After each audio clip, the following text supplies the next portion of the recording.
2015 tuh ada, saya ingat betul itu ya, 150 juta total ya dari teman SMA 5 sama teman ITS gitu. Kemudian tahun depannya saya ulangi lagi untuk kapasitas lebih besar, terkumpul 675 juta ya dari alumni sama ya ITS sama SMA 5. Iya, sebenarnya cari modal kan nggak susah-susah amat sebenarnya. Dari situ saya berkesimpulan begitu. Trusting dan networking tadi itu. Betul. Kepercayaan sama network kita.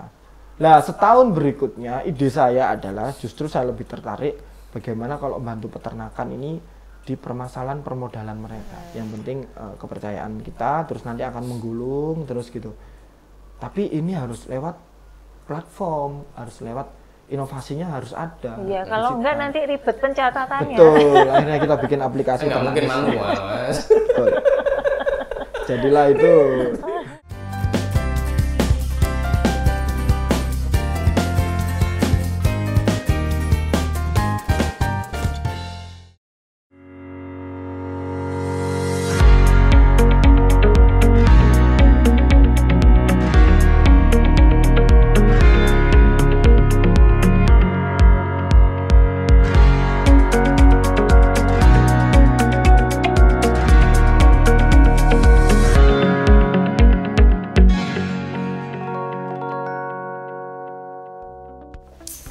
Entok, ketemu lagi dengan narasumber yang menarik lainnya ya setelah narasumber yang lalu ya. Dan sekarang kita dengan anak muda lagi dengan Mas Dalu Girom.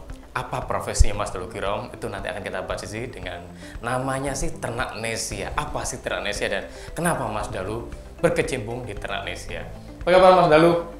Alhamdulillah sehat. Sehat. Thank you loh sudah hadir di Entok kali ini. Sama-sama Pak Nurdin Novi. Oke, Mas Dalu, Ternak Nesia. Ya. Apa sih itu Ternak Nesia?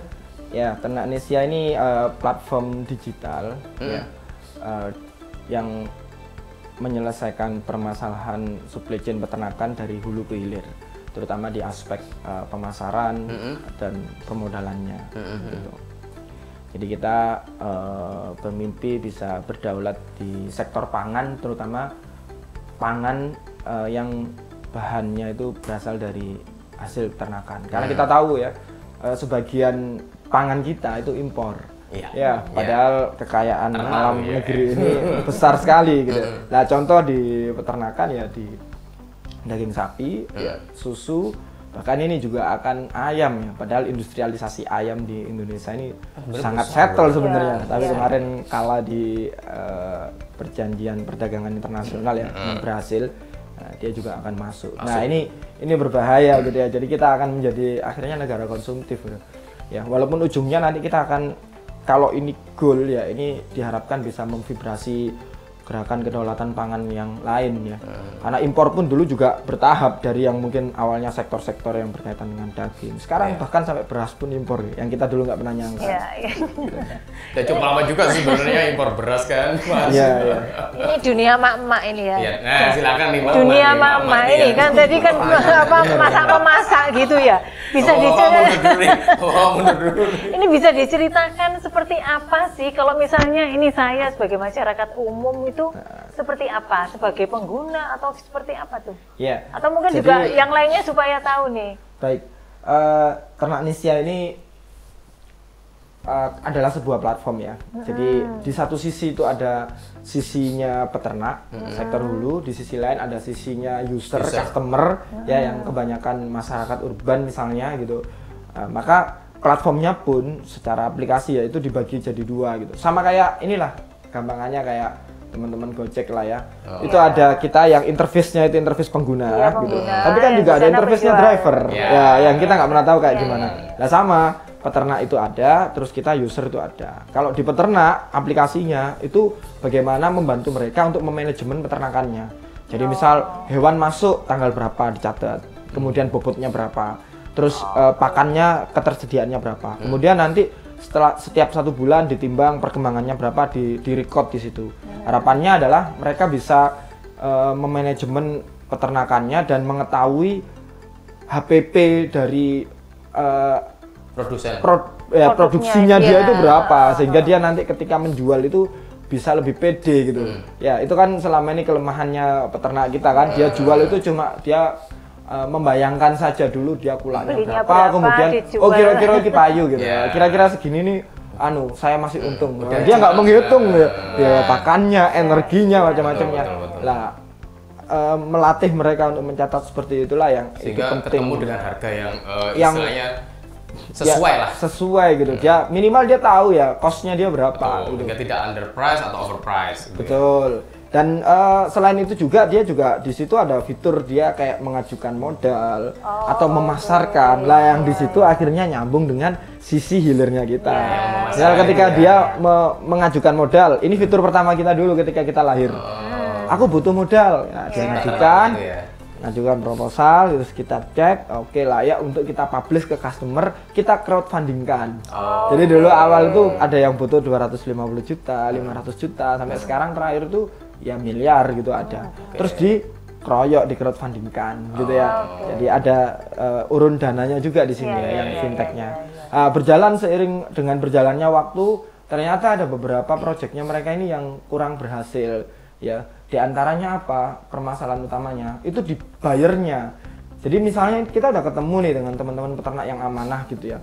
Tapi ternyata dia gagal proyeknya, nggak bisa mengembalikan dana secara keseluruhan. Cuman dia bersedia bertanggung jawab menjadikan itu hutang. Cuma di sisi Ternak Indonesia kan ini mengganggu keuangannya. Ya. Kita telusuri apa sih masalahnya. Ternyata di pasar dia ditipu oleh bayarnya dia. Oh, Nah, kalau dulu dia jual sendiri. jual sendiri. Oh, oke. Justru ini latar belakangnya kita Iya, memunculkan fitur membantu pasarnya Oke, gitu. oke. Karena kita berkesimpulan, oh pasarnya peternak ini nggak mature ini, nggak mateng gitu ya. Harus kita bantu kita sebagai off-takernya gitu. Akhirnya kita bantu di pemasaran kurban ya. Nah, jadi dia panen kita ambil, kita beli untuk kita pasarkan di pasarnya kita di kurban. Terus kita berpikir kurban kan setahun sekali gitu. Kita nggak mungkin bantu mereka di pasar agar mereka bisa settle cuma setahun sekali. Muncullah Ternak Mart yang menjual hasil daily need, hasil kebutuhan sehari-hari. Kayak Ayam, daging, telur, susu. Gitu. Jadi ayam potong sudah ya, bukan ayam Ayam potong, bukan ayam hidup. Ya. hidup ya. Nanti potong lagi nih kita. Iya, suruh potong sendiri. Tapi jual Nah, dari sudah. situ customer juga akhirnya juga bisa turut membantu peternakan kita dengan cara ya beli produk hasil ternak lokal kita gitu lewat aplikasi itu tadi, apakah kurban atau yang kebutuhan sehari-hari tadi. Jadi ini ya, yang kurban ini kan bisa ke Ternak Indonesia juga. Iya, kan? bentar lagi kan Iya, bulan bentar depan. lagi kurban, betul.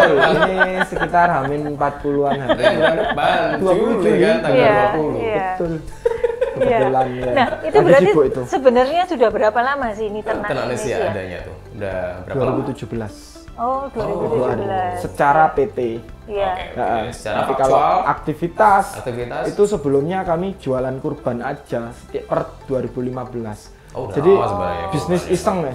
Kan Iya, setahun iya, sekali, iya. bisnis Iya, iseng iya, bukan iya. bisnis utama Iya, saya iya, gitu. iya, iya. Coba sih jualan kurban gimana gitu. Nah, itu pun setelah saya ketemu si peternak yang dari Forum Nasional Sosiopreneur itu, saya ketemu dia terus bantu dia, ayo kita mulai dengan jualan kurban, coba sih.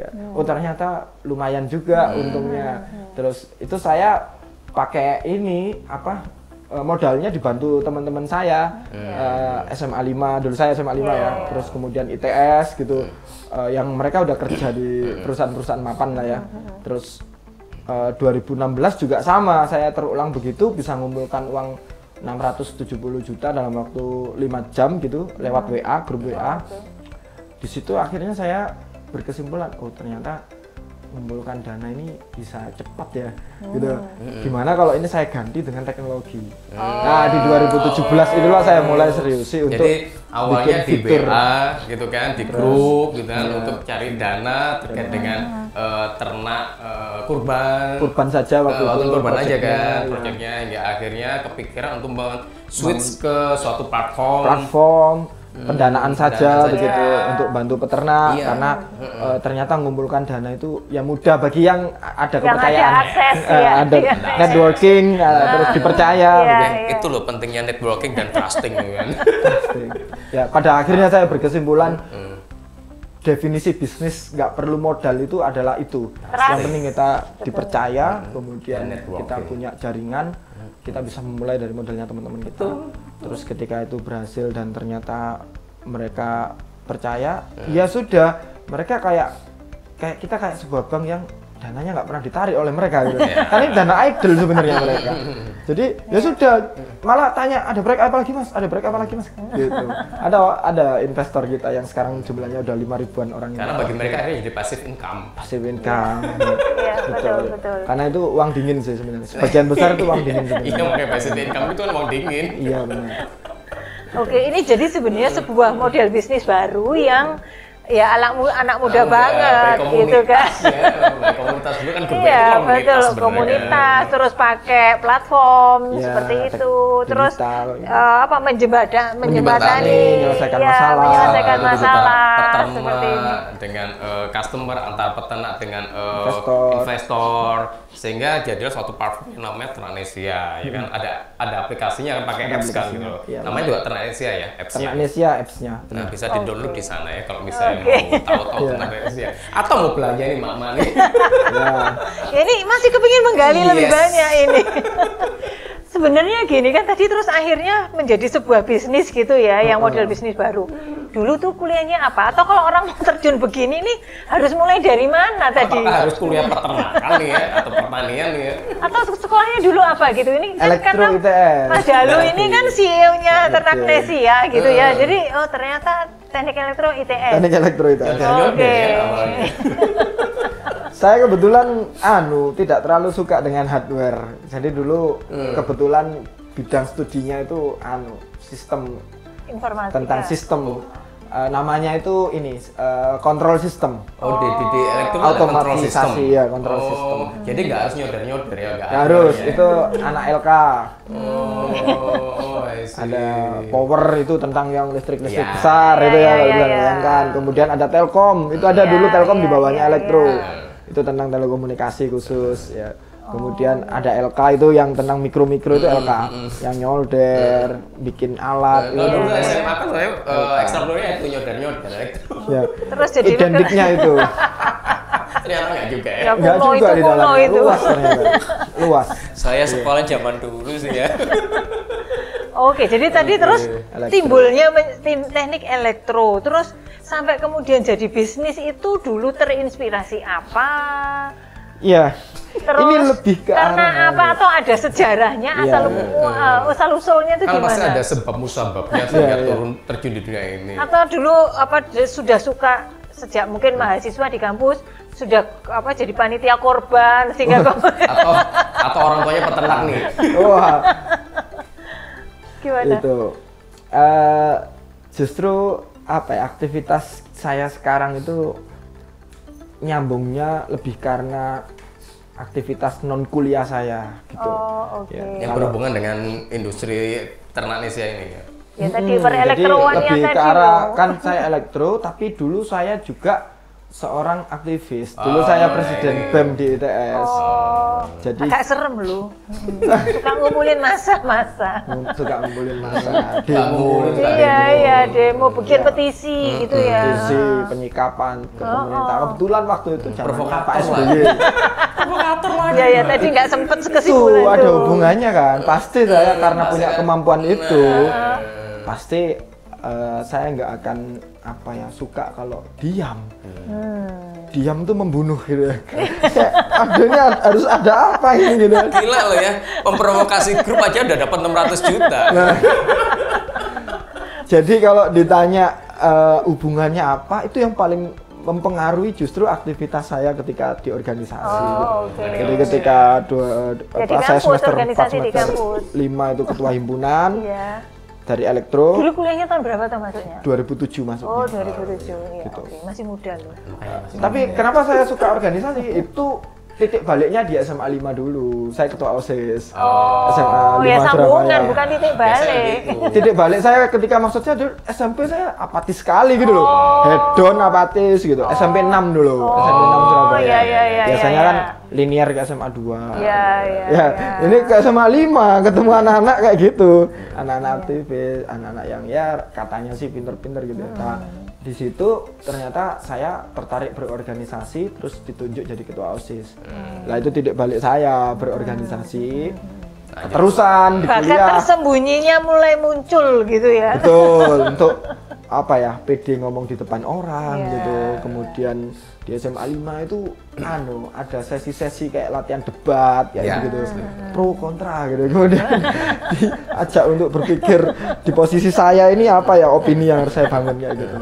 Terus pidato di depan banyak orang, di depan siswa baru dan lain sebagainya. Itu akhirnya ketika mahasiswa juga terlatih gitu ya. Akhirnya dari situ terus pasca kampus ya, itu kalau dulu kan demo ya. Kalau pasca kampus ini mungkin kesamaannya adalah gini, kalau ada masalah itu nggak nyaman kalau diam, jadi kayak terpanggil gitu loh. Saya harus memberikan solusi apa, penyikapan apa. Bedanya kalau ketika saya di kampus sebagai aktivis itu vertikal, jadi dengan penyikapannya demo, ngasih opini gitu kan, ngasih narasi apa gitu. Kalau saya pasca kampus itu lebih ke horizontal, ke masyarakat ya gitu. Bener, sama-sama ada masalah dan kita merasa tergoncang gitu ya. Iki saya harus apa? Saya harus berbuat apa? Tapi bedanya di sini saya lebih ke arah terjun. Lah kok 2 tahun setelah saya lulus itu ada berita Bu Risma akan nutup Doli. Di sini teman-teman aktivis rame gitu, se-Surabaya ya. Ada yang ketua komunitas, ada yang dia ketua BEM, UNER, ITS, UINSA, UNESA ya. Kita kumpul di Balai Pemuda waktu itu untuk membicarakan kita menyikapi apa nih, pro atau kontra dengan kebijakannya Bu Risma akan nutup. Terus itu sebelum ditutup itu kita ya ke Doli sampai jam 1 malam. Itu masih buka loh. Sebenarnya termasuk yang pro atau kontra? Misalkan belum ditutup tuh kan. Diskusi dengan aktivis yang di sana. Lebih pro atau kontra pada akhirnya? Waktu itu pro dengan Bu Risma untuk nutup. Bener, ini opininya ternyata berbeda juga anak-anak muda gitu ya. Ya kesimpulan kami adalah kedua-duanya benar. Karena yang kontra penutupan itu faktor ekonomi gitu kan, kemudian solusi dan macam-macamnya gitu. Akhirnya menurut saya ya waktu itu saya yang membahasakan bahwa kita ini niat kita sama-sama baiknya ya untuk kebaikan teman-teman yang di Doli, warga ataupun pekerja yang ada di sana gitu ya. Tetapi insight kita itu berbeda dalam hal waktu kalau menurut saya. Apa itu? Dengan yang kontra itu kan hal-hal yang dikhawatirkan adalah sesuatu yang mungkin belum terjadi. Apa itu? Nanti pas kalau ditutup takutnya begini, ditutup takutnya. Ini kan belum terjadi. Apa nanti kan si mbak-mbaknya ini. Betul. Sedangkan yang pro dengan penutupan ini bicaranya adalah tentang masa lalu. Ini anak-anak ini nasibnya gimana? Karena waktu itu dan masa depan. Anak-anak ini gimana? Warga ini gimana? Ada yang dia itu hidup di situ itu dia sejak bayi lahir itu langsung melihat kayak begitu gitu. Melihat si ibunya kayak gitu. Entah ibu atau tante-tante, tetangga. Karena di sana ada juga yang bukan pekerja ya, warga. Tapi anaknya kena lingkungan kayak begitu. Akhirnya Anda melakukan survei dulu di sana. Iya, akhirnya kan kesimpulan kami begini. Ya. Kita punya sikap yang sama. Gimana kalau kita itu setuju dengan penutupan, tapi kita mengawal pemerintah, untuk setelah penutupan ini solusi konkretnya apa? Dan kita menjadi bagian dari solusi itu. Singkat kata akhirnya ditutup, kemudian kita mendirikan yayasan untuk pemberdayaan masyarakat sana. Yang anak-anak itu kita bimbing di aspek pendidikan, formal informal, kita ajari untuk ada yang main musik lah, teater lah kayak gitu-gitu. Ada yang dia sekolahnya itu kita dampingi untuk jangan sampai putus sekolah. Banyak yang putus sekolah di sana. Kita pendampingan, kita ke dinas pendidikan. Ya akses kita dengan Pemkot waktu itu dekat akhirnya. Jadi socio activities lah ya. Socio activities. Terus kesehatan juga kayak begitu. Kita ajari kebersihan, bank sampah.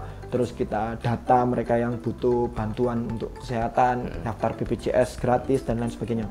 Terus yang ekonomi yang paling penting, kita bentuk UKM gitu ya. Mulai dari Samijali, kemudian waktu itu ada yang batik, terus ada yang minuman, macam-macam, sepatu di bekasnya Barbara. Nah ini sebagiannya ada yang intervensinya Pemkot itu besar gitu ya, ada yang muncul dari inisiatif teman-teman ya untuk brainstorming dengan warga kita mau ngapain gitu. Nah singkat cerita dari aktivitas saya di Doli 2014, 15, 16 saya dapat beberapa penghargaan ya, diantaranya Pemuda Pelopor Surabaya, Jawa Timur, nasional, kemudian puncaknya liputan 6 awards itu. Di mana waktu itu kebetulan yang ngasih penghargaannya Mensos, waktu itu Bu Khofifah. Nah 2 minggu setelah dia ngasih penghargaan minta main, Mas 2 minggu saya tak kedoli, ya monggo Bu, tak ajak keliling gitu. Terus setelah keliling beliau ngasih bantuan ke 7 UKM waktu itu, masing-masing insentif gitu. Nah dari komunitas sosiopreneur di Indonesia itu ada komunitas sosiopreneur. Jadi ini anak-anak muda yang membangun daerah. Ada yang dia lulus membangun desa, ada yang kayak saya yang hidupnya di masyarakat perkotaan gitu, punya gerakan model kayak begini, urban, ya. Yang mereka mendapatkan penghargaan-penghargaan nasional yang kita mungkin kenal ya, ada KKND Awards lah, ada CNN lah gitu, ada yang dari luar negeri, ada Liputan 6. Ini bentuk asosiasi gitu, grup ya anak-anak sosiopreneur. Lah kok dalam habis gitu satu forum nasional itu saya ngobrol istirahat kayak begini ngobrol-ngobrol, nah ini ada anak muda yang profesinya peternak gitu. Padahal dia dulu kuliahnya FISIP UGM. Dia FISIP terus balik ke daerahnya di Banten peternak gitu. Terus dia dapat kick and heroes itu ngobrol, dia cerita masalahnya peternakan. Jadi dia sangat paham sih karena sangat paham. gitu. Justru bukan saya gitu. Dia, tadi saya punya bisnis software waktu itu. Gitu. Terus di antaranya gini, anak muda itu sekarang nggak ada yang mau peternak, petani gitu. Emang. Ayo nih. Jadi sekarang rata-rata, tapi ada datanya. Ada datanya BPS itu rata-rata usia petani peternak kita emang 45 tahun itu generasi bapak saya atau kakek kita mungkin 45 up ya. Wah bahaya ini kan, akhirnya kan kekurangan inovasi gitu. Kecil saya dulu ketika angon kambing tuh harus ngarit dulu, nyari makan, terus antar ke kandang, mandiin di sungai, berat banget dia jadi peternak. Itu saya pernah coba ya ke teman-teman kampus ya, yang mau jadi petani siapa, mau jadi peternak siapa, bener ya, nggak tangan sedikit. 0,02% mungkin ya. Padahal selama manusia ini nggak makan aspal ini dunia pertanian peternakan sangat butuh ya. Terbukti di pandemi itu. Sektor yang masih positif itu sektor pangan. Betul. Dan bisnis kami masih jalan gitu. Di saat teman-teman yang lain ya, teman-teman organisasi pengusaha yang lain tuh gelem pangan gitu. Kami jalan karena orang ngomong primer gitu. Kebutuhan primer. Artinya data di BPS yang ngomong pertumbuhan 2,6% dengan apa yang kami jalani di lapangan bahwa bisnis kami jalan itu linear gitu ya. Tapi ada permasalahan di situ gitu loh. Anak muda dan peternak, kemudian kurang inovasi, suplai lebih kecil daripada demandnya sangat besar. Ya, seiring dengan pertumbuhan penduduk gitu, otomatis yang butuh makan banyak. Oke, pada akhirnya Anda mengawinkan antara profesi Anda di waktu itu bisnis di bidang software dengan teman dengan dia Anda gitu. yang gimana kalau kita jualkan mereka lewat online. Gitu awalnya gitu. Tapi momennya kurban dulu aja deh gitu. Setahun sekali gitu. Coba terus itu kan temennya di Banten. Itu waktu itu terus ternaknya dari sekitar sini. Ternaknya sekitar sini. Saya cuma ide aja gini ya, setahun sekali nanti kalau ini agak besar ya pasti akan juga berinteraksi dengan kamu juga kalau sudah nasional. Saya tak coba di daerah saya dulu ya gitu. Namanya Ternak Nesia. Ada 2 waktu itu yang ngajak ngobrol, satu Lumajang, satu Banten. Akhirnya saya berinteraksinya dengan teman yang Lumajang. Lebih dekat. Akhirnya yang di sini 2015 tuh begitu, terus bahasanya apa, gurih gitu, kok gurih ini kan bisnis kurban ya, gurih gitu, lumayan ya. Terus tahun depan kita ulangi lagi, marginnya lumayan. Tahun depan kita ulangi lagi. Lah modalnya dari mana? Dari teman-teman saya. Ketika saya 2015 tuh ada, saya ingat betul itu ya, 150 juta total ya, dari teman SMA 5 sama teman ITS gitu. Kemudian tahun depannya saya ulangi lagi untuk kapasitas lebih besar, terkumpul 675 juta ya dari alumni sama ya ITS sama SMA 5. Iya, sebenarnya cari modal kan nggak susah-susah amat sebenarnya. Dari situ saya berkesimpulan begitu. Trusting dan networking tadi itu. Betul. Kepercayaan sama net kita. Nah, setahun berikutnya ide saya adalah justru saya lebih tertarik bagaimana kalau bantu peternakan ini di permasalahan permodalan mereka. Toh saya merasa punya kelebihan mengumpulkan dana itu bisa. Yang penting kepercayaan kita, terus nanti akan menggulung terus gitu. Tapi ini harus lewat platform, harus lewat inovasinya harus ada. Iya, kalau enggak nanti ribet pencatatannya. Betul, akhirnya kita bikin aplikasi. Nggak mungkin manual, Mas. Jadilah itu Masa sistem kelonong? Oke, jadi tadi berawal dari bisnis tahunan tadi itu, Iya, jualan korban. Jadi Anda beli kambing-kambing, Sapi. korban, Sapi, kemudian kambing, kita dijual jualkan. Iya. dengan modal bersama tadi. Terus kemudian tahun berikutnya muncul bahwa mereka butuh modal sehingga Betul, 2017 Peternak butuh tersebut. modal sehingga kita Bantu. bikinkan aplikasi. Aplikasi. Di satu sisi tadi saya flashback punya kelebihan mengumpulkan uang tadi. Oke, Di sisi lain ini peternak ternyata butuh Butuh modal. modal. Ya itu bahkan jadi Oke. provokator kan, memprovokasi Iya. teman-teman untuk memberi modal. Terus memprovokasi para petani. Ini provokasi yang positif loh ya, bukan yang negatif ya kan. Nah, sehingga jadilah Oke. platform Ternak Nesia. Dan lah dalam perjalanannya itu tadi ya saya melihat kita awalnya udah deh kita bagi tugas saja. Tugas kami mengumpulkan permodalan sama mengawal peternak ini penggunaan modalnya gimana, ngajari mereka di pencatatan keuangan. Mereka mengelola dananya untuk peternak dan memasarkan hasil panennya mereka gitu. Nah, singkat cerita ada 1-2 kejadian yang kurang menyenangkan dalam artian bisa kami bilang proyek mereka gagal lah gitu. Nah, dari situ mereka akhirnya cerita masalah mereka apa. Yang kami tangkap adalah diantaranya mereka ditipu oleh buyer, ya ada juga yang ya mungkin masalah manajemen lah. Ya, gitu. kebanyakan manajemen lah ya. Iya manajemen. Tapi menurut kami konteks memilih buyer itu bagian dari manajemen kalau menurut kami. Manajemen. Iya. Iya, Betul. mereka Itu kan penjualan. bagian dari penjualan harusnya mereka punya SOP dong milih Iya. buyer yang benar itu bagaimana gitu. Ya oke mereka tanggung jawab gitu ya, tapi menjadikan ini sebagai hutang gitu. Ya, sedangkan kami tanggung jawab ke investor untuk kembalikan gitu. Nah, dari situ kita mikir untuk menciptakan fitur tidak hanya bantu permodalan saja, tapi harus Penjualan. pemasarannya juga, penjualan juga. Gimana kalau kami yang menjadi pasarnya mereka itu lebih aman? Oke. Kami off takernya gitu. Oke. Nah, akhirnya muncullah kita yang kurban dulu itu kita pula atau kita terpisah, akhirnya sekarang kita bikin terintegrasi ya dalam artian kurban kita sekarang harus sebagian besar nih ngambil hasil panennya mitra kita yang kita danai. Itu. Nah, itu berjalan dengan baik, itu lebih aman gitu ya. Kalau kamu panen tak ambil, kemudian saya yang memodali. Nah, akhirnya kan secara nggak langsung udah fokus semua adalah berproduksi. Produksi. Mengemukkan dengan seoptimal mungkin ya, menyehatkan hewan-hewannya nanti saya yang ambil. Udah fokus di situ. Itu peternak-peternak itu dia punya hewan berapa minimal yang bisa didanai oleh Ternak Nesia? Waktu itu pendanaan pertama kami itu 250 juta ya. Untuk Itu kira-kira kalau hewan itu 150-an ekor kambing lah, sampai 200 ekor kambing Ya, lumayan ya. gitu. jadi itu satu orang petani atau satu orang peternak atau mereka kumpulan peternak? Waktu itu perseorangan. Oh, perseorangan. Iya. Pada akhirnya saya jebur di ekosistemnya peternak. Ya akhirnya menemukan yang lebih besar bahkan ada yang kebutuhan 1 miliar itu sempat gitu. Ya, akhirnya ya udah kita bantu sampai titik itu dan di kurban. Ya kurban kita merenung wah nggak mungkin kita bantu pasar cuma kurban aja gitu. Nah, dari situ kita berpikir gimana caranya kita bantu di pasar yang sifatnya lebih berkelanjutan. Daging, telur, susu. Ya kita dirikanlah ternak emat, fitur ternak emat.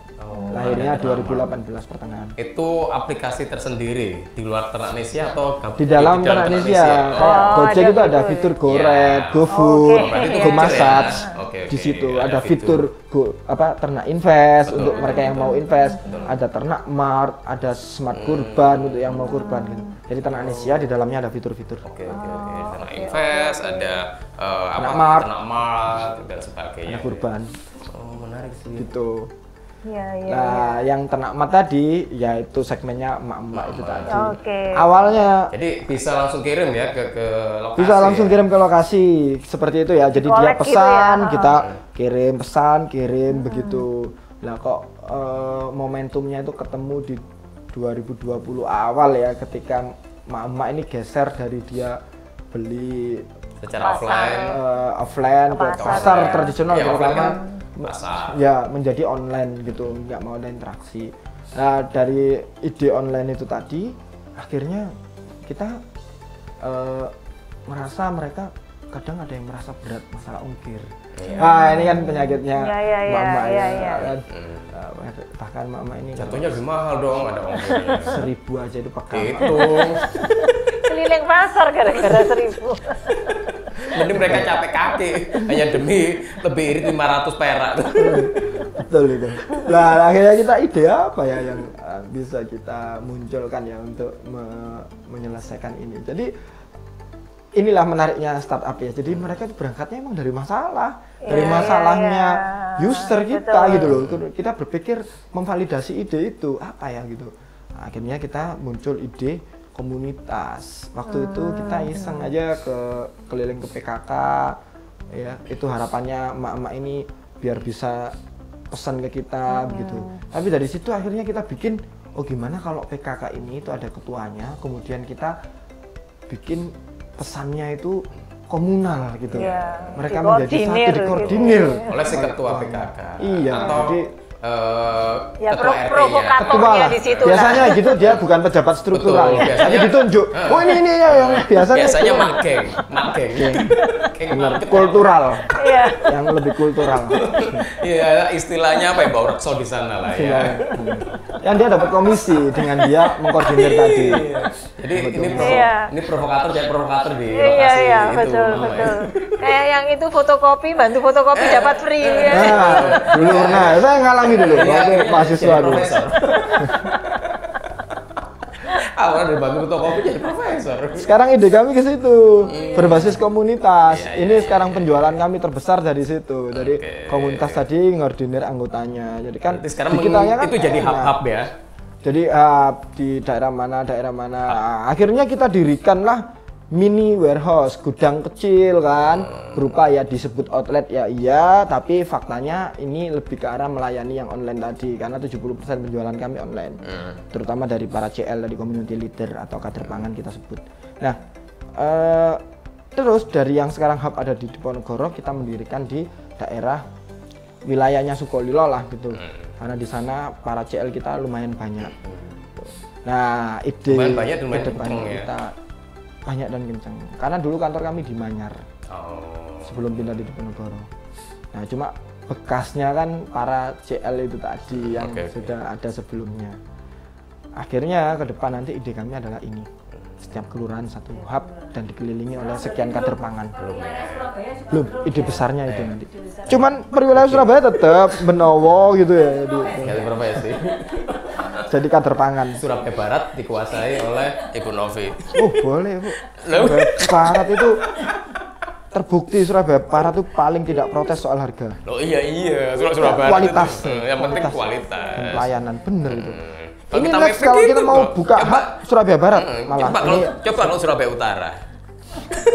Pusing kan? Iya.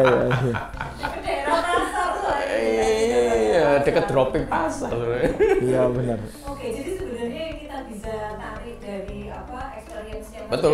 Membesarkan ternak Nesia ini adalah gini loh. Ketika berprofesi ini kan kita ini ngomongin profesi. sahabat YouTube ini ya sahabat NN Talk ini adalah mereka-mereka yang sedang akan mencari kerja gitu ya, atau mungkin mau milih jurusan kuliah apa, Atau bingung kuliah pengen apa, berprofesi sebagai sebagai apa? apa. Setelah kuliah. Nah itu kan berarti sebenarnya apa yang bisa kita tarik adalah nggak selalu linear gitu ya. Jadi apa yang Sama kita linear. kuliahnya atau dulu Jurusan belajarnya jurusan apa, Jadinya tidak menjadi jaminan bahwa kita harus menekuni bidang itu Ya. gitu ya. Seperti itu, seperti barusan diceritakan Mas Dalu bahwa justru aktivitas kampusnya inilah yang kemudian menjerumuskannya Sebagai seorang aktivis. dari elektro ke ternak gitu. Betul. Kan, ke peternakan seperti itu. Dan satu tadi ya, jadi latar belakang tidak menjadi masalah. Lalu yang kedua tadi itu pentingnya networking, pengalaman organisasi ini penting. Ya. Karena ada beberapa mungkin juga teman-teman enggak ini yang berorganisasi. kuliah, ya udahlah kuliah pokoknya IPK-nya bagus kayak gitu, Ya, cepet selesai kayak gitu kan. Kalau bisa 1 tahun selesai. Kebanggaannya di situ. Kebanggaannya di situ. Jadi tolong yang itu jangan diagung-agungkan terlalu besar ya, karena tidak benar. Jadi nanti jadi menara gading gitu ya. Jadi menara gading justru pengalaman organisasi lah ini yang kemudian membantu kita untuk kita dapat Mendapatkan channel, networking dan trusting dapat tadi kepercayaan dari orang banyak gitu ya, karena mereka tahu aktivitas-aktivitas kita.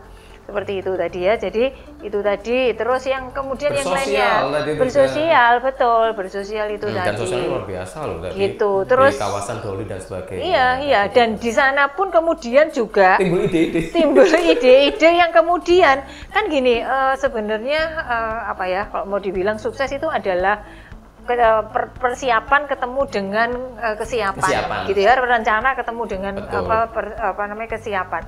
Jadi begitu ini ketemu seperti tadi, ini sudah melakukan aktivitas ini di Doli tadi, aktivis Doli gitu ya, sosiopreneur Sosiopreneur kan di situ di sana. mulainya. Kemudian ketika dapat penghargaan di Jakarta, Ketemu ketemulah teman-teman. dengan teman-teman lain yang sama-sama seperti itu, Terus dengan ketemu bidang yang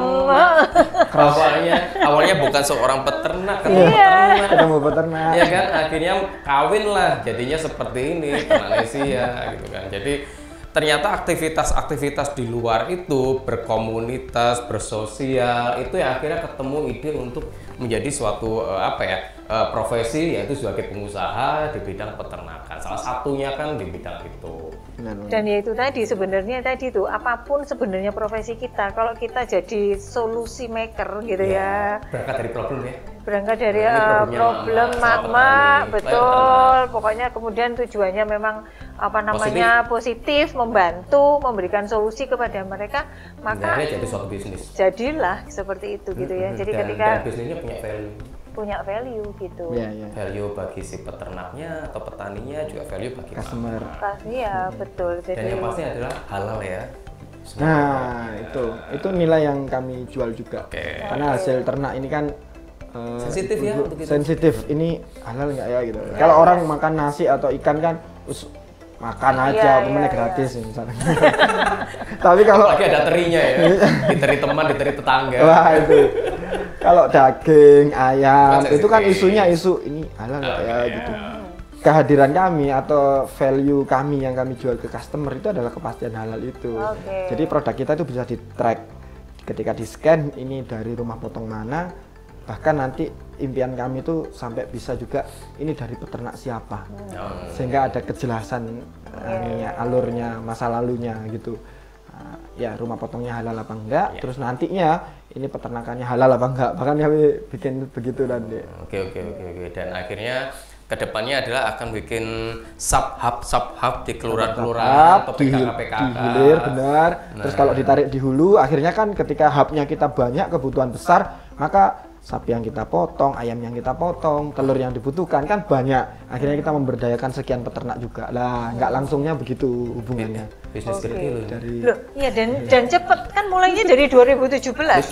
2017 ini 2021 4 tahun. ya omset kurban kita tahun lalu aja 13 miliar udah. Loh kan, saya baru mau tanya nilai bisnisnya berapa. Saya mau ngomong. Hanya dari korban aja 13M. Nah, kalau keseluruhan berapa? Value-nya? Keseluruhan di tahun lalu kita membukukan pendapatan sekitar 40 miliar Oh. Oke loh. Keren luar biasa. 1 tahun. Iya, iya. Dan Pandemi. Pandemi Dan kita betul, naik betul. 46 kali dibanding 2019. Oh gitu. 46 kali. Iya, itu membuktikan pangan, kawinnya Percaya. pangan dan digital. saya tak minggir dulu. Kayak beruntung aja gitu, tepat gitu. Keren. Momennya tepat gitu. Oke, Mas Dalu, Siap. thank you untuk sharing-sharingnya di NN Talk, dan ada value yang menarik di sini ya kan, mulai dari perjalanan dulu kuliah hingga berkarir sampai saat ini, itu banyak sekali yang bisa kita dapatkan ya Bu Novi ya. Dan tadi Bu Novi bilang bahwa yang namanya bekerja atau berbisnis tidak harus linear dengan apa yang dulu kita sekolah atau kuliah Iya, ya kan. Dan yang penting adalah trusting itu tadi, networking itu yang perlu dijaga karena terkait dengan amanah ya Mas ya, itu Iya, titipan untuk dijalankan sehingga investor juga percaya dengan kita, masyarakat juga percaya dengan kita, ya akhirnya bisnis kita bisa berjalan dengan baik karena apa? Masyarakat percaya, investor percaya, bener ya? Bener. Itu sih. Ya. Sisi satu lagi, barangkali yang bidang-bidang lain ini di sana ternak Nesia itu butuh orang dengan background apa aja. Ini kan mungkin ada background-background yang lain yang bisa masuk ke sini gitu di timnya. Yang pasti ada yang ahli apa, peternakan keuangan. sama kedokteran hewan ada pasti Oke, ya. ya. Terutama di aspek hulu kita. Iya. Terus Peti. keuangan. Kita tadi Keuangan, punya berarti. aspek financing ya. Iya. Ini keuangan ada akuntansi, ada manajemen keuangan. Ini dua hal yang Jadi dua dunia jurusan yang tuh ada berbeda. di situ ya. Itu ada, dua-duanya ada teman-teman itu. Kemudian manajemen operasional, Operasional, gitu, oke. ya. Terus yang berkaitan dengan pangan, ya. Untuk yang hilir tadi ya, Iya. QC dan macam-macam tadi. Jadi kalau pangan itu berarti kayak apa namanya nutrisi yang Betul. anu pangan ilmu apa namanya? Benar. Ini pangan, Ilmu pangan. gizi, Gizi, gitu, benar. Terus IT pasti. Iya, IT ini turunannya ada IT, sistem informasi, kemudian desain produk, produk. kayak gitu-gitu ya. DKV lah ya. DKV ini untuk nge-grade ininya kita produk digital. Jadi total timnya berapa orang tuh? Sekarang kita 60. 60. Nah, Oke. Tapi memang dunia startup tidak akan terlalu banyak sih ya timnya gitu. Nggak gemuk-gemuk banget gitu kan kayak industri iya, manufaktur kan gitu. harusnya. Gitu. Iya. Cuman teman-teman rata-rata kalau sudah unicorn ya ribuan juga. Kayak kayak gitu, 500, ya ribu. Ya, Ya semoga jadi unicorn lah. amin. Jadi itu sih simple thing terkait dengan kebutuhan pangan, ya akhirnya jadi suatu bisnis dan kedepannya ini adalah bisnis yang sangat oke karena terkait dengan kebutuhan perut.